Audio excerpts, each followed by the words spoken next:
Welcome to Marketer's Alchemy, where we pull back the curtain on the intricate world of data-driven marketing. On this show, we delve into the convergence of marketing as an art form and data as a scientific foundation, unveiling the secrets to turning raw data into marketing gold.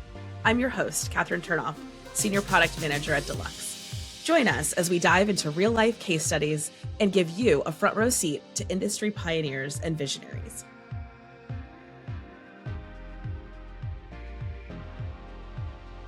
Welcome to Marketer's Alchemy, turning data into gold. I'm Kathryn Turnoff, and I'm joined here today with Jasper Martens, Chief Marketing Officer of PensionBee. Welcome. Thank you, Kathryn. Thank you for having me on the show. Yeah, we're really excited for today's discussion. So let's start about your career journey a little bit. Can you tell us what brought you to where you are at today with PensionBee? I've always been in marketing. I'm one of those few people who actually went to university and got a marketing degree. So I'm pretty sure from when I was a teenager, I kind of knew what I wanted to do, communicate to people. So from, even did the local school newspaper and did some volunteering at the local television station back in the day. But in my career, pretty much started on digital marketing, search engine optimization, social media marketing. When you couldn't actually study for that, you just had to do it and find out. Really, that's what happened back in the day. But I've quickly moved into financial marketing. I kind of just happened. So I started to work for a business insurance company in London when I moved from Amsterdam to London in 2009. And was a high growth company. So I joined as an SEO executive and left as the head of marketing with 300,000 customers later. So it was quite a journey and a half. Very boring product. Trying to make that really nice and exciting. I kind of figured out how to do that, I guess. And then PensionBee was the next one when I moved all from a startup phase. I was the second employee. 5 people in the founding team. I'm now almost 10 years in at PensionBee in the UK and now also based in New York to launch our retirement product in the US.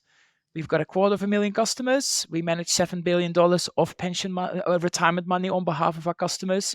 So it's been a ride, but again, not the most exciting product. And I guess that's probably sums up my career as a financial marketeer. How do you make something boring, nice and exciting? Is that what attracted you to the financial services kind of industry, trying to make something boring attractive? Yes, because I think you and I know that a retirement product is not a Ferrari. So it's not exciting, but we do need a good financial base in order for us to have a good life, good outcomes. And so many financial products are designed and made by, I call them just the ultra net worthy people, or the guys in suits, or whatever you want to call them, but they definitely are not designed for you and I. And as a marketeer, that's a challenge because people will not trust you. They will be turned off by it. They think it's too hard. So instead of sorting out your retirement savings and open up that admin drawer on a Sunday afternoon when it's raining, you will be watching Netflix instead. And I felt, can I just excite people in a way that they will actually think, you know what, I'm going to do this. And if you design a product that makes it easy to take control over your old retirement pots in just a matter of minutes, so you don't have to talk to anyone, you don't have to get checks in the post and all of that kind of rubbish, I do actually think you can help people. So I'm coming into work every day, not to provide shareholder value, but to actually help people's lives to improve. And I think that's why I'm still liking doing it, what I do. Totally get it. Coming from a data and payments company, right? It's not always like the hottest product. No. But something people need and something people can connect with. Yeah.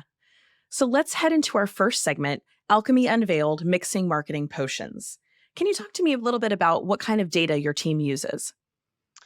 So, of course, as a marketing team for a product like we do, marketing the product to marketing channels is really important. So the first data source is actually marketing channel data in terms of how people engage, click, convert, subscribe, download, all of that data. So kind of the more marketing channel data. Because we are rolling over your old 401ks into an IRA, transactional data therefore becomes really important. So our it's stored in our CRM and in our Postgres database, but generally speaking, how many old 401ks do you have? What's in it? How long does it take to transfer? All of that thing is really important. So to understand the pipeline of what's coming. But then the last, but certainly not the least, is behavioral data. So it's what people actually do in the app, on the website, in their online account. We call it the Beehive. How many pensions do they add? How many times do they log in? All of that information is really important. So you start to get a really nice view of a particular customer.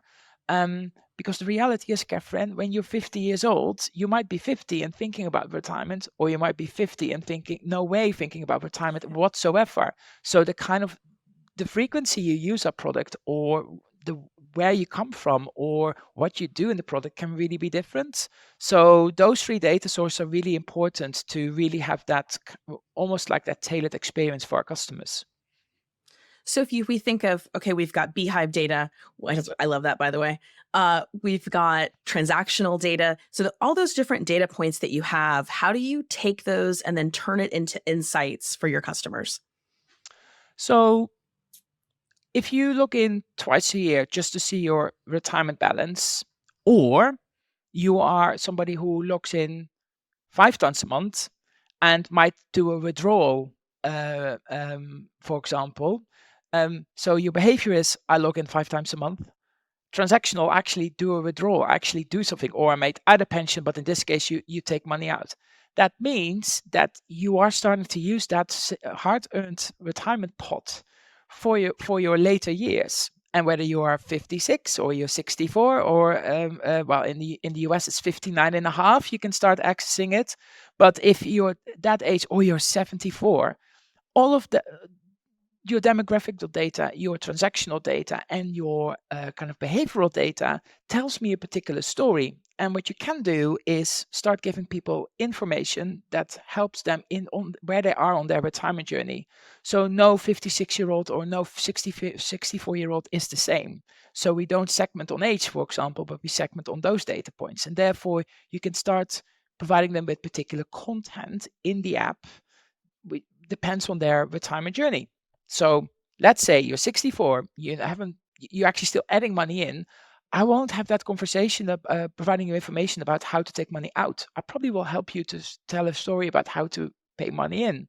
Once you start looking at taking money out, the content changes in the app. So that's one way how you can utilize the data you gather and turn it into insights for our customers. And the last particular data point that our customers really love is to answer the big old $1 million question: how much do I need to save for a happy retirement? So using other cohorts or other customers that are like them, we can then say, well, this is kind of what your retirement pot should look like. Where's yours? Are you above or below? And how can you make up for that? So with such an emphasis on education, right? There's the education piece, kind of guessing where customers are in their journey. What is the other secret sauce that helps you turn something boring into something like getting your finances together more exciting for your customers, besides that personalization piece? There are two big elements to that. So first of all, am I engaging with you at the right moment in time? So what we do know at PensionBee is, and we call it the oh gosh moment, let's call it politely. You're probably around 42 years old. You will probably had a couple of jobs. You will have left those jobs. You might have these old 401ks lying around. And you feel a bit grown up. You're like, I've actually, retirement is not that far away. It suddenly hits you. It's like, oh, less than 20 years, I can actually access this money. Where is it?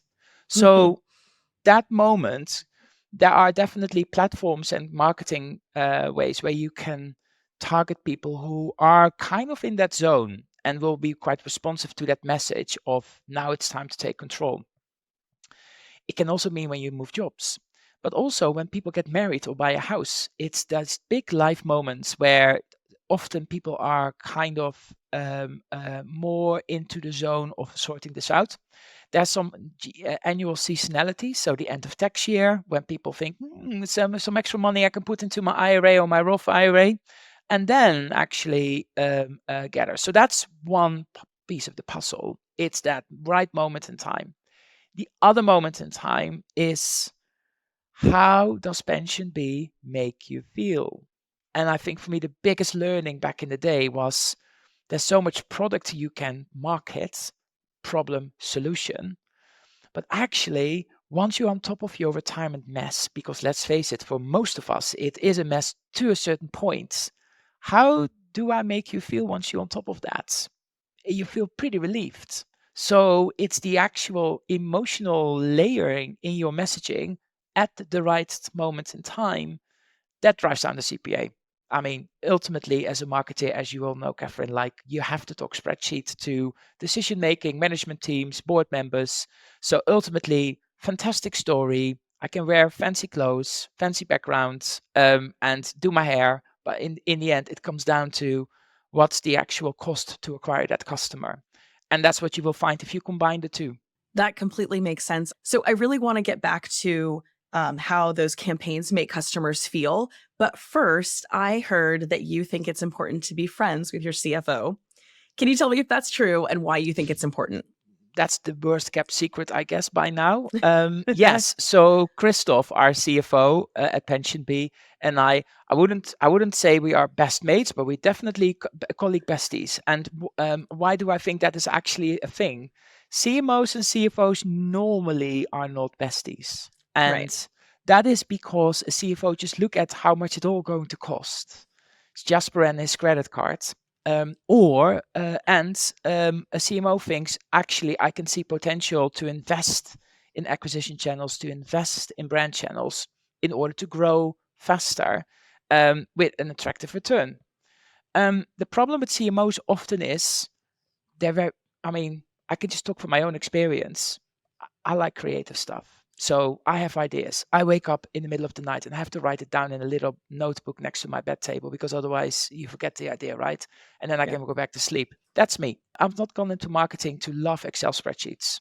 But you got to learn the trade. You've got to learn how to turn all of that thinking, all of that vision, that strategy into something you can actually measure. Once you're able to measure the impact of what you're trying to do, and a CFO like my colleague Christoph sees an attractive cost per acquisition, and I can tell him I can't double that money because I see saturation and the CPA will go up. Actually, by this point, I know if I invest 20% more in this channel, I will get this result. That's what people like, because most people in boardrooms or CFOs are not marketeers. They're usually quite financially, they talk spreadsheet. And I think if you can, as a CMO, being able to talk spreadsheet, then CFOs suddenly see that potential.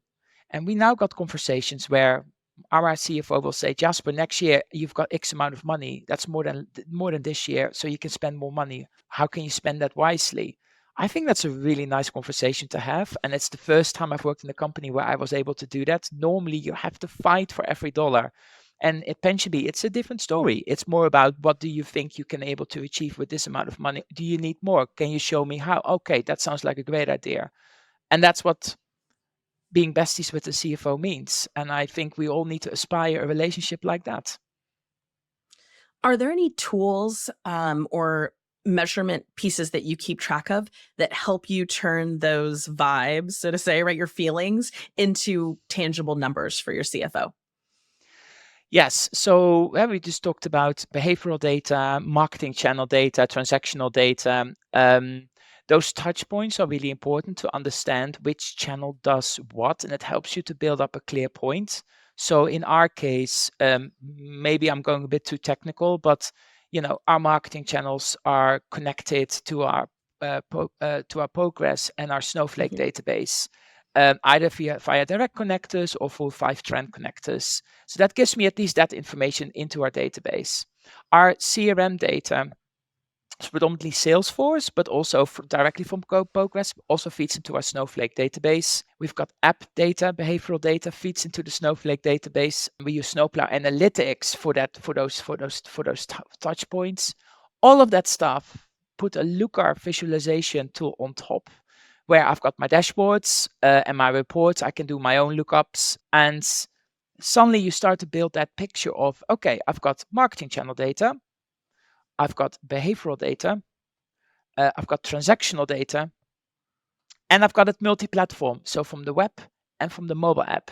So our customer, whether they log onto the mobile app or the web app, it's one customer. It's not two customers. Many companies still can't match them together, but we can. And it really helps us to understand how they use the app in conjunction with the web app and so forth, which channels are being using. Therefore, you can start building up a model of what's happened in the past. What it also will do is you start to be able to start building a predictive model. Now, I'll hold my hand up. I don't do that myself. I will have a VP of data, Luis, who is really helpful. I'm working with him on that one. But the predictive data will help us to understand, okay, answer the question, if you spend $2 million extra next year, how many extra customers at what particular overall price would you get for which channels? And predictive modeling will help you to start answering that question. And then as the year goes on, your predictive month will turn into an actual. And if they start to match quite closely, boom, you've got the trust build up. So that's normally how we work. So I really want to move on to our next segment, From Nuggets to Campaign Gold. Tell us about your Believe in the Bee campaign. So the Believe in the Bee campaign is a multi-channel, multi-country, global campaign. And the campaign came alive from previous campaigns where we started small. And once we started to see traction, we started to learn from those more branded campaigns and think, okay, this is the big picture. We've now got to go big. And what it actually answers is that feeling we're giving you when you actually join us. Because what we offer is not necessarily new, but the way we do it is. So we make it super simple to roll over. We make it really simple to take control over your retirement by rolling over, by contributing, by withdrawing, all of the calculates all of the things. And how does it make you feel? And that was the key thing of the Believe in the Bee campaign. Believe in the Bee, believe in building a happy retirement, be retirement confident. And since we've embarked on that campaign, almost that feeling about, I've got it sorted now, I feel relieved, I feel confident. Our customers really feel it that way. They're finally on top of this like difficult piece of their life admin. That means that we were able to scale up our performance channels and actually saw a downward trend on our cost per acquisition because of that traction. People like, yeah, I want this. Yeah, I'm coming on board with this, rather than, oof, it's too hard to touch, I won't do it. So the Believe in the Bee campaign, which is now continuing, and we're launching a big campaign in the US from January. It's all about you're in a good place when your retirement is in a good place. Again, it's really, really, really honing in on that relationship you've got with your retirement. If we can make you feel good about that, then we've done a pretty damn good job. And that's what this campaign is all about. When you first started thinking of the marketing direction for PensionBee, were feelings part of it? Did you have that sense yet? Like, can you talk to us about maybe how it's changed or evolved over time? So I think as with every startup, you are starting something, because I've been with PensionBee in the UK from the start. And I joined because I truly believe there was a massive problem. People not knowing where their old retirement pots are, no clue what's in it, don't know what the charges are, all of that stuff. So you're coming up with a solution. Yes, but we're all guilty. I didn't know that I had to retire, that there was a charge on my retirement pot. I thought my boss was paying for that. Of course it wasn't. It was all coming out of my own retirement pot. We're all making these mistakes, and that's why people are not switched on and just leave it. It's so solving that problem. That's, as a marketer, you go with. So like problem, and then a photo of a phone, solution, with like a snazzy app, yellow background, that's our brand color, with like a nice graph with a line going up, sign up now. And it worked really well, especially from the start. The problem is what we're doing is not unique. The way we do it is, but it's not unique. So if I would have gone down that road, especially if you're on a subway car, or you're maybe on a highway, driving along a highway, you see billboards.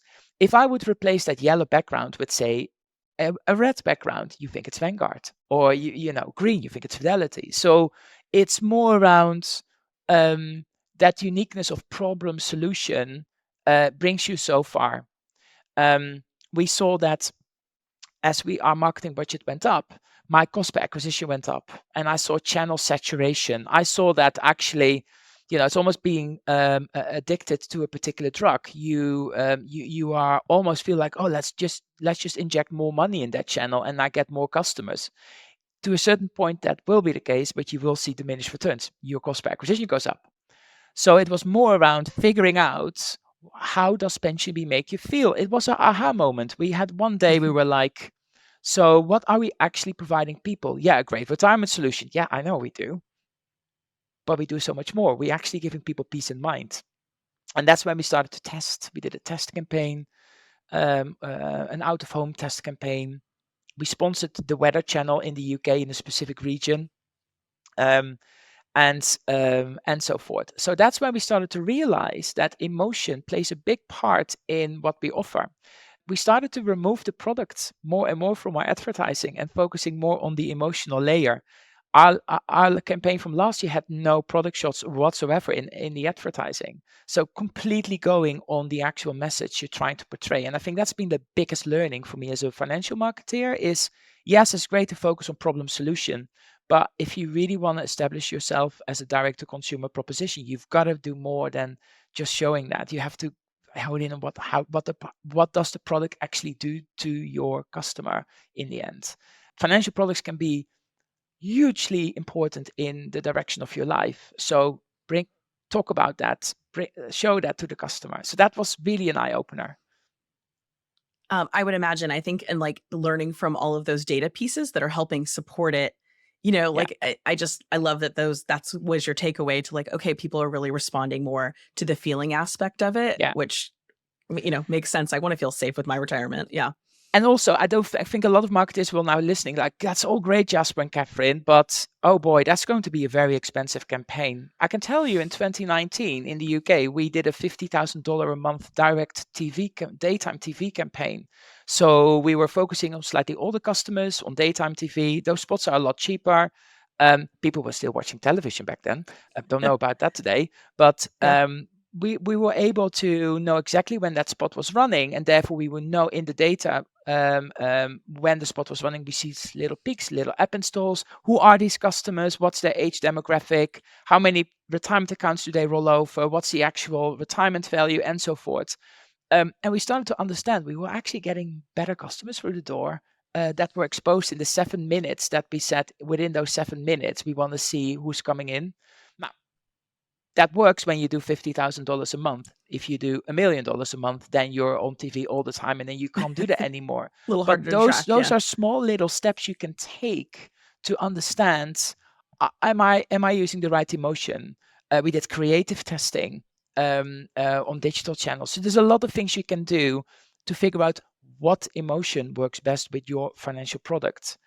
That you've got to use emotion, for me, that is kind of 100% fact. But which emotion, that's the tricky one. And you can use small testing on more analog or digital channels to get there. I think you're so creative in the way that you're targeting different segments and really learning about your customers. Can you tell us about any other creative ways that you get data insights from your customers? So I think we did particular campaigns that surprised me in terms of how effective they were and how we suddenly saw an influx of customers. So I think there's two examples. One example is we have sponsored particular more women networks in the UK and now also in the US with Albright. And women typically are risk averse when it comes to their retirement savings. They not as, they probably will use the word crypto a bit less than men. But when they do make a financial decision, they tend to make better financial decisions. So they're much better with money generally.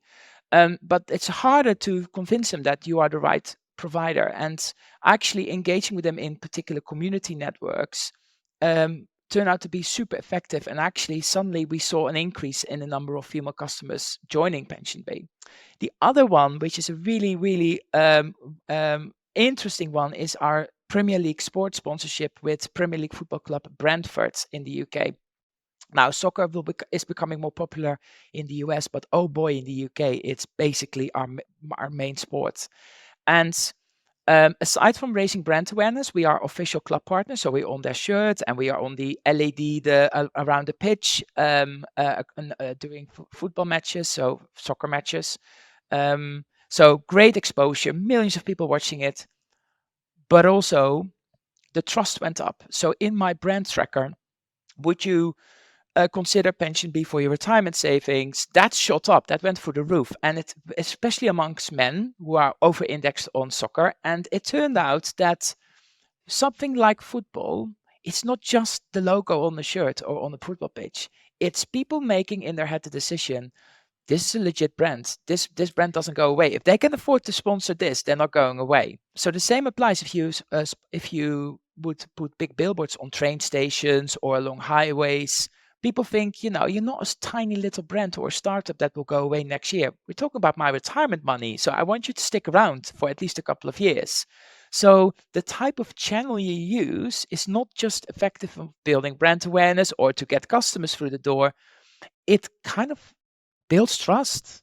And I can say as a marketeer, we're amazing. And, we've got this investment manager and we do all of this stuff. Fantastic. But just sticking your logo on a billboard builds more trust than me telling you how great I am. And it's just people think they make rational decisions. I can tell you they don't. Also when it comes to financial products. So that was a big learning curve. And therefore that sports sponsorship has been really successful. So I'd like to move to our last segment. We like to have a little bit of fun here and what we call our gold rush round. What do you see as an important data innovation coming to marketers in the future?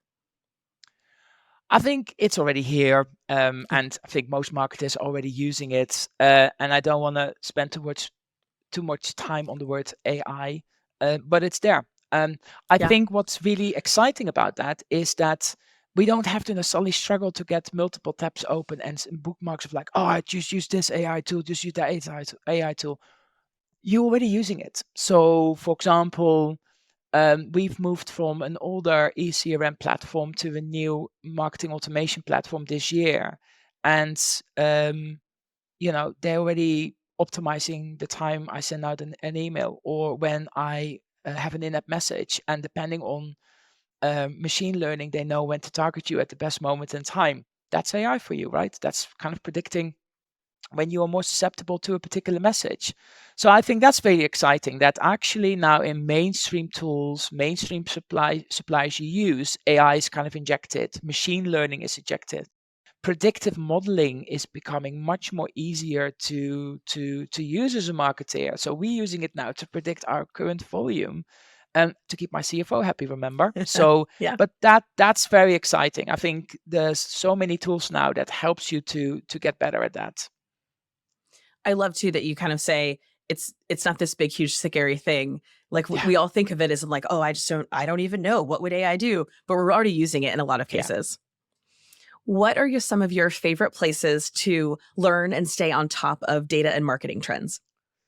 So I hate reading about it. I think there's so many screens I look at on a daily basis. So I think podcast has definitely. I will definitely tune into your podcast now moving forwards. I've just moved to the US, Awesome. so probably a good one to start. I think podcasts generally, there's some great podcasts around. In the UK, they're also very active in the US. There's a FinTech Insider podcast I really like listening to. They've got weekly shows, and it's really about my industry I work in financial services. I've got a couple of WhatsApp and Slack communities that I get lots of tips from. So the FinTech Marketing Slack group, very active in the US and in the UK, and lots of members exchanging information, even saying like, I'm hiring for these jobs, or I'm trying out this tool. Do you want to be part of the trial? Like, I really like that kind of stuff. And call me an old fart, but I'd say good old meetups are really good. I like a bit of network here and there. So whether it's a conference organized by a supplier or it's one of those Slack groups or WhatsApp groups that turn into a meetup, I think they're really, really useful. You tend to get like-minded people. They feel very much like comforted. They're in the same room, so they will spill the secrets. And if you've been in marketing for a long time, you might get invited to certain dinners, round tables, with something to food. Now, there's nothing against free dinner. I try to limit that a little bit because, you know, you can go to too many, but some of them are really interesting and you meet really great like-minded people and there's some really great knowledge. And I think if you have access to those, absolutely go. We have a CMO roundtable group at Deluxe, and it's always like the hottest, but like being on the product team or everyone always wants to like, oh, can we listen in? Can we listen in? So yeah, it's a hot ticket item. Thank you Yeah. for those. Also, you know, COVID has been a couple of years ago. We should get out. We should get out of our homes. Not necessarily 5 days a week on our asses in an office. Actually, get out there, Yeah. meet people. That's what it's about. And you know, I'm definitely not a pro 5 days a week in the office guy, but I do think you need to meet people. You can't just do everything online. So I think gathering that information is through people face to face in a roundtable. Fantastic. Excellent tips. So what is next for your customers? I think the big thing for us now is making sure that we are offering a really good retirement product. So that means that we are launching our app in a week or two. So we're testing it now. We already got some customers using it, but it's rolling it out to everyone. Really excited about that because you want to have your retirement account in your pocket, in your phone, and not somewhere stuffed in the pension drawer. So having it on your phone is fantastic. Roth IRAs, withdrawals, contributions. We've got some really great retirement planning tools. So all of this stuff, I would say in the next 2 to 3 months, we will release quite a lot of product features. So I'm really excited about that. And the aim is to really make a lot of Americans retirement confident. So yeah, we're definitely here to stay. We're really looking forward to seeing what comes next for you. How can our listeners learn more about you're working on and keep up with you? I mean, I mentioned WhatsApp. I don't think a lot of Yeah. Americans use WhatsApp. I mean, it's No. huge in Europe. So I've got a couple of, I'm on WhatsApp, but LinkedIn is fine too. So Jasper Martens on LinkedIn, and you will find me. I'm on Blue Sky, and I'm on X as well, by the way.